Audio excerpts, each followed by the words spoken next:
My family texted, "We need space from you, please don't reach out anymore, at all." My aunt packed them up. I simply replied, "Of course, I'll cancel my direct deposits first thing." By midnight, the family... My name is Natalie Carter. I'm 27. And if you think you know how this ends, stay tuned. What happens when the ones you've carried decide to cut the rope, only to realize the rope was keeping them afloat? The message lit up my phone just after dinner. I reread it twice. The words cold, final, clinical. We need space. Don't reach out anymore. For a second, the sting hit. The daughter they'd leaned on erased in a few sentences. But then clarity swept in, fast and sharp, because they had forgotten one detail. Every month, without fanfare, I had sent money, transfers labeled utilities, groceries, mortgage top-up. They never asked politely, they demanded, and I gave because that's what family does. At least, that's what I'd told myself. So when the text came, I didn't beg, I didn't cry.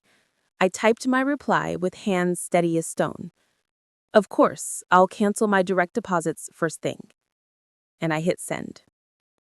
The silence after was louder than any argument we'd ever had.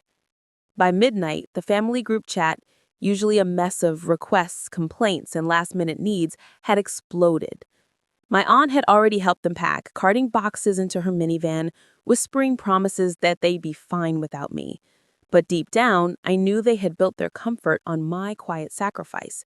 And without it, midnight wasn't going to feel like freedom. It was going to feel like free fall. I watched the screen glow, one furious message after another, their panic dripping between the lines. And I smiled, realizing something I should have learned years ago. When you stop feeding the hand that slaps you, it finally feels its own hunger. Mom's sobs filled the line, but they weren't the tears I'd spent my life waiting for. They weren't about me, they were about the image. How this makes us look. Her voice shook, not with regret for forgetting me, but with panic that the world had noticed. "Alina," she said. She always got my name wrong when she was flustered. "Your father didn't mean it. You're twisting this online. Just take it down." I kept my tone even. I didn't twist anything. I wrote the truth, that's all. Her silence was a blade. By noon, the caption had spread beyond my circle. Friends left comments that felt like warm hands on my shoulders. "Rachel has carried everyone for years. Shame on them for forgetting. Your worth isn't defined by their silence." My phone buzzed nonstop with support. The validation I had begged for at that same dinner table now arriving from people who actually saw me. But then came the backlash, a text from my older brother. "Take it down. You're humiliating us. Family issues stay private." I stared at the words, laughed once, sharp and bitter, and replied, "So does gratitude. But you didn't keep that private." No response. For years, they had wrapped themselves in secrecy, shielding every slight and insult with family privacy. Now their armor had cracked with one caption, and the world peered inside. That evening, I sat by my window, city lights flickering, and scrolled through the photo again. Their faces glowing under the chandelier, glasses lifted high, and me blurred at the edge, unmentioned, invisible. Except now, invisibility had turned into visibility. Their omission had become my spotlight, and for the first time, they weren't in control of the narrative. I was. By Monday, the caption had grown legs. An aunt called, her voice hushed but sharp.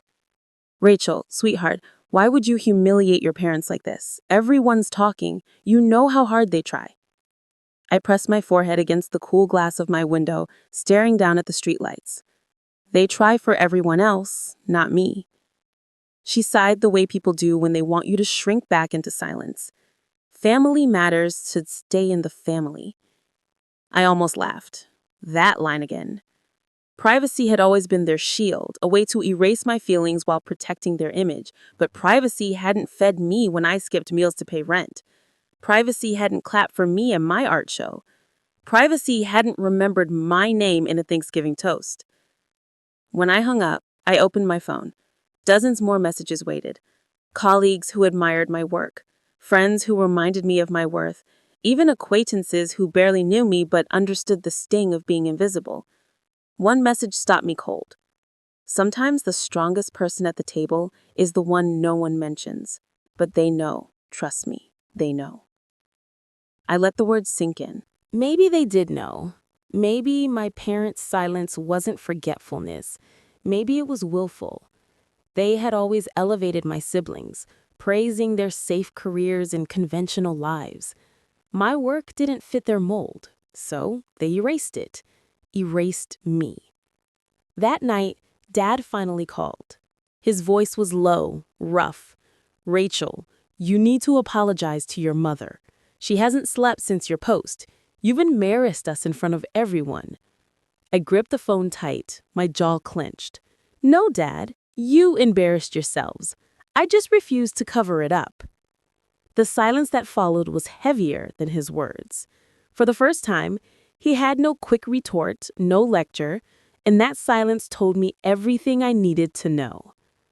The silence from my father should have ended the call, but instead he muttered, almost to himself, "You don't understand what you've done."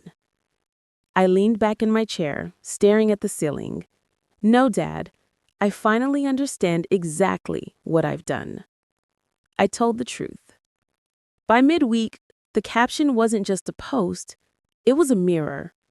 Friends kept resharing it with their own stories, being forgotten, dismissed, erased by the people meant to lift them.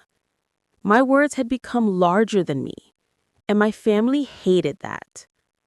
Mom left a string of voicemails, each one a mix of guilt and threat. "Rachel, if you loved us, you'd take it down." "Rachel, this is tearing the family apart."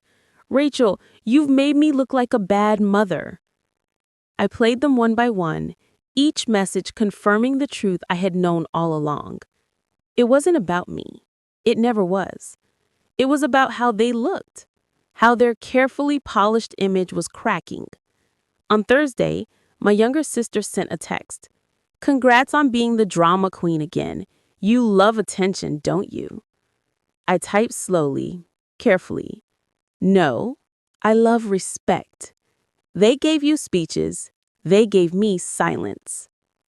No reply came. That evening, I walked past my parents' house. Through the curtains, I could see them pacing, arguing, their voices muffled but heated. For once, they weren't united. For once, I had disrupted their perfect narrative.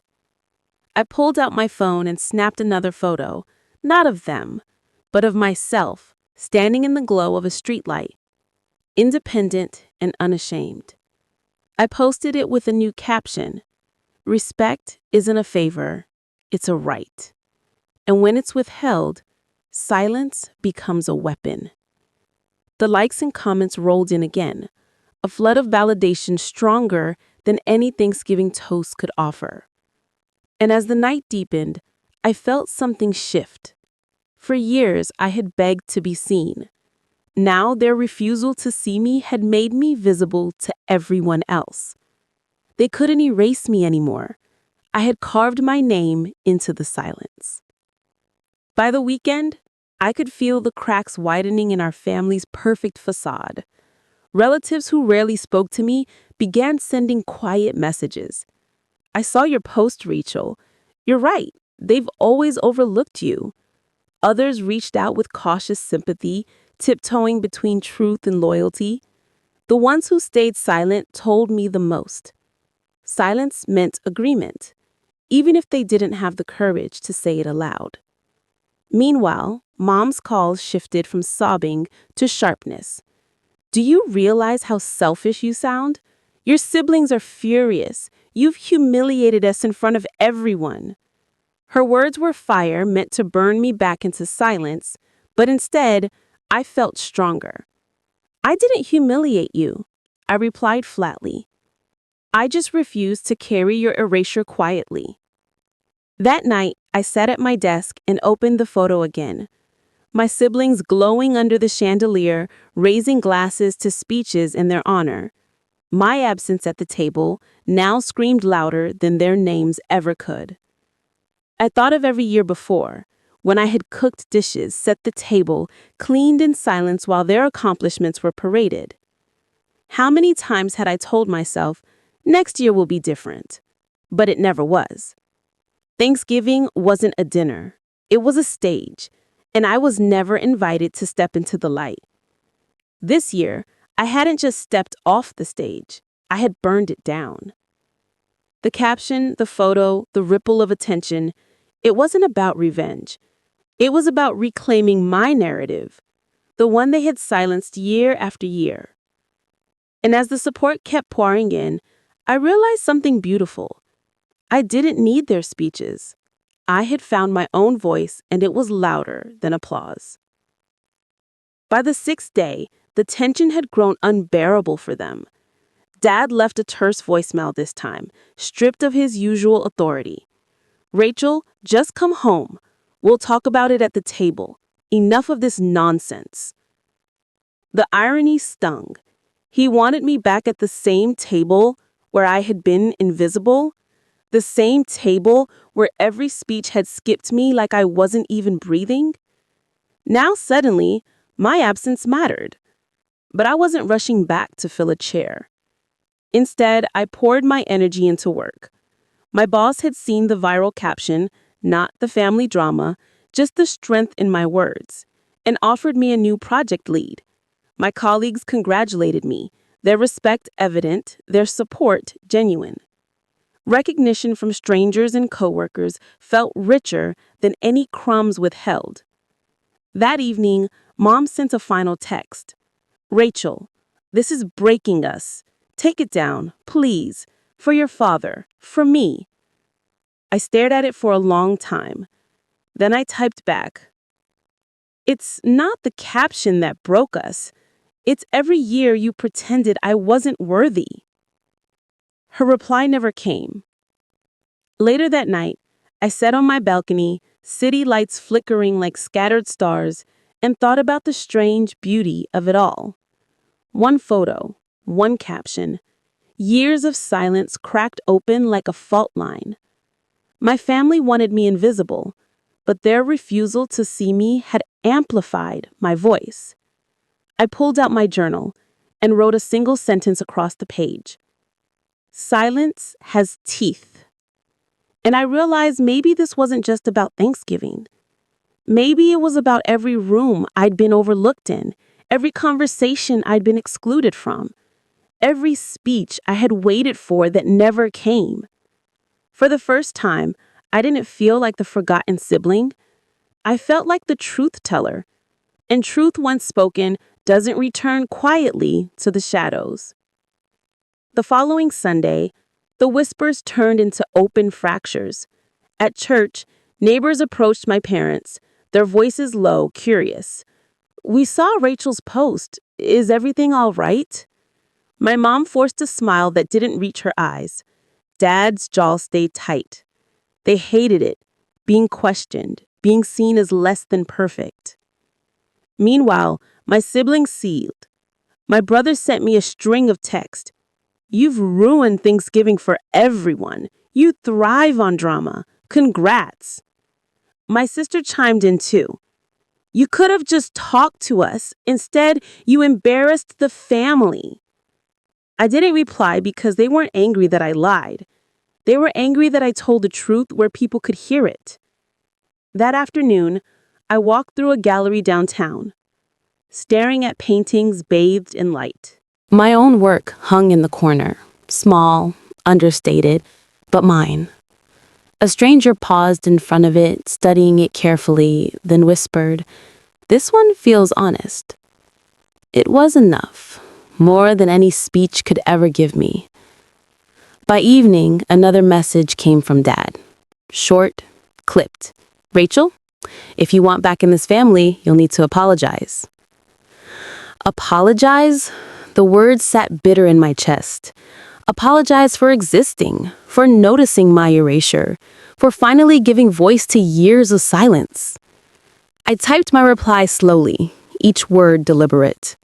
I won't apologize for telling the truth. Respect isn't conditional. Either you see me or you don't. But I won't disappear again.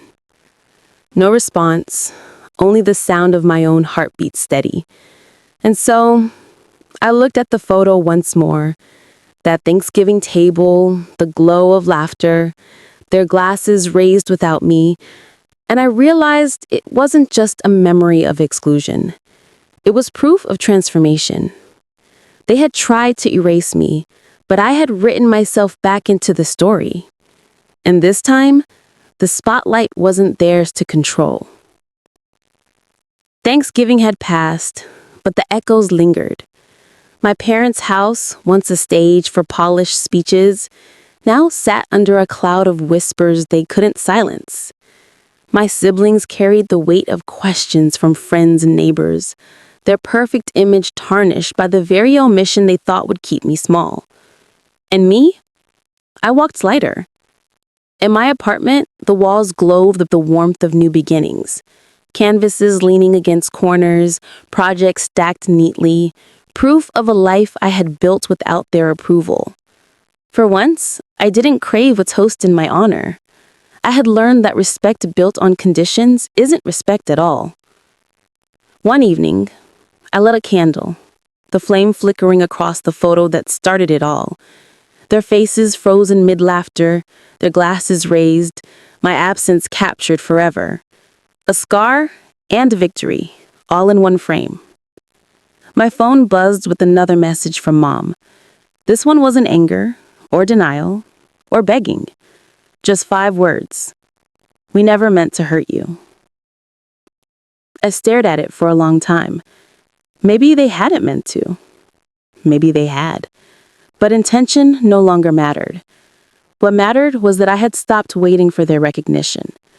I set the phone aside and whispered to myself, I see me, and that's enough. Outside, the city shimmered, unbothered, endless. I stepped onto my balcony, the wind brushing against my skin, carrying away the weight of years I had carried alone. Thanksgiving had taught me something my parents never could. Invisibility is only possible if you agree to stay unseen. And I had chosen differently. I had turned silence into speech, absence into presence, erasure into legacy. Not through their words, through mine.